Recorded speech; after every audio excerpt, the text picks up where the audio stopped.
This weekend, I'm offering you a double tap, addressing two gun control talking points back to back. Number one,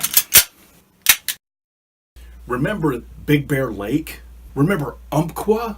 How about Chattanooga, San Bernardino, Fort Hood 1 and 2? Not even Las Vegas? Or even Sutherland Springs? All of these at one time were rallying cries for gun control, and all of them have largely faded from gun control advocacy's memory. And predictably, Parkland is going down the same memory hole. This demonstrates the sort of lack of interest in gun issues that gun control advocates generally suffer from. And it explains why they are so subject to trying to retread talking points that are at least 20 years old. For example, I saw this one bandied about recently. We need to stigmatize guns like cigarettes. What a brilliant idea! Sounds like a pretty clever strategy, eh? Except, here's what's missing.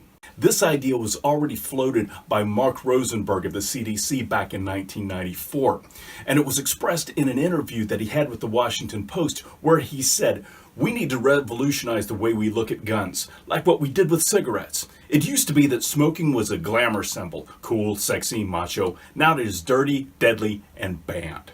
That was 1994, 24 years ago. What's happened since then?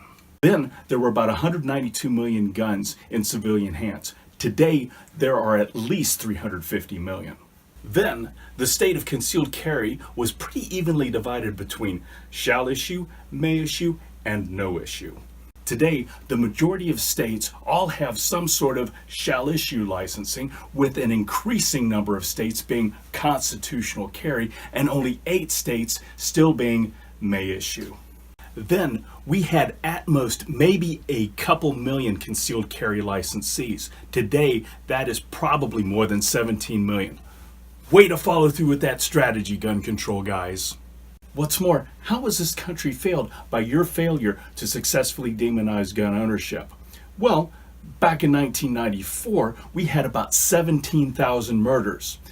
In 2016, we had less than 11,000, with a dip below 9,000 just a few years ago. Then, we had a total of about 582,000 gun-related incidents of violent crime. Today, that's down to about 326,000.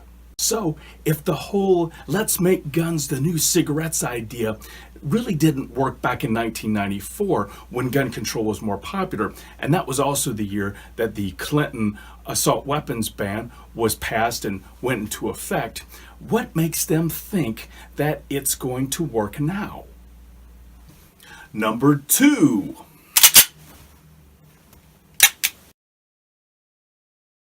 I guess you really can't blame gun control advocates for their lack of interest in gun issues. After all, they're not personally invested in it. They've got no skin in the game.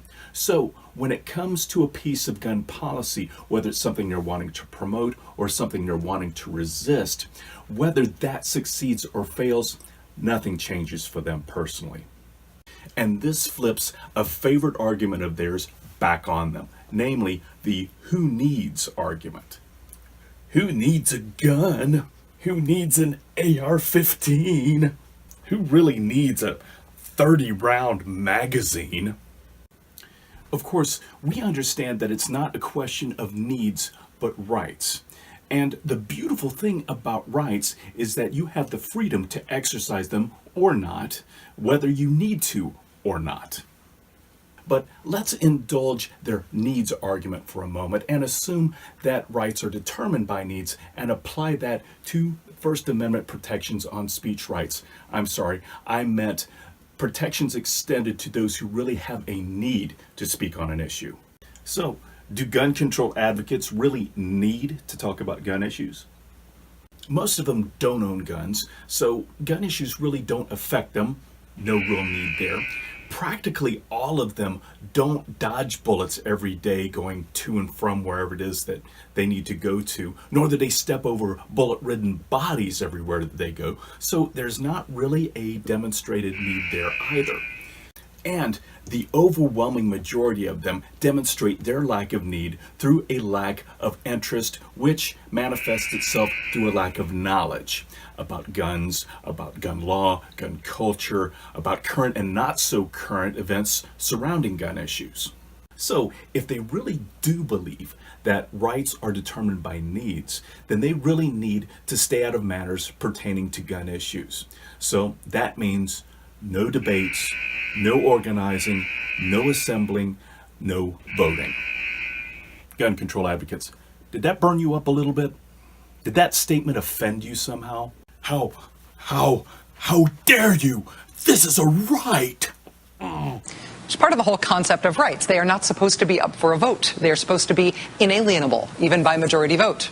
Inalienable, or as the Declaration of Independence put it, unalienable.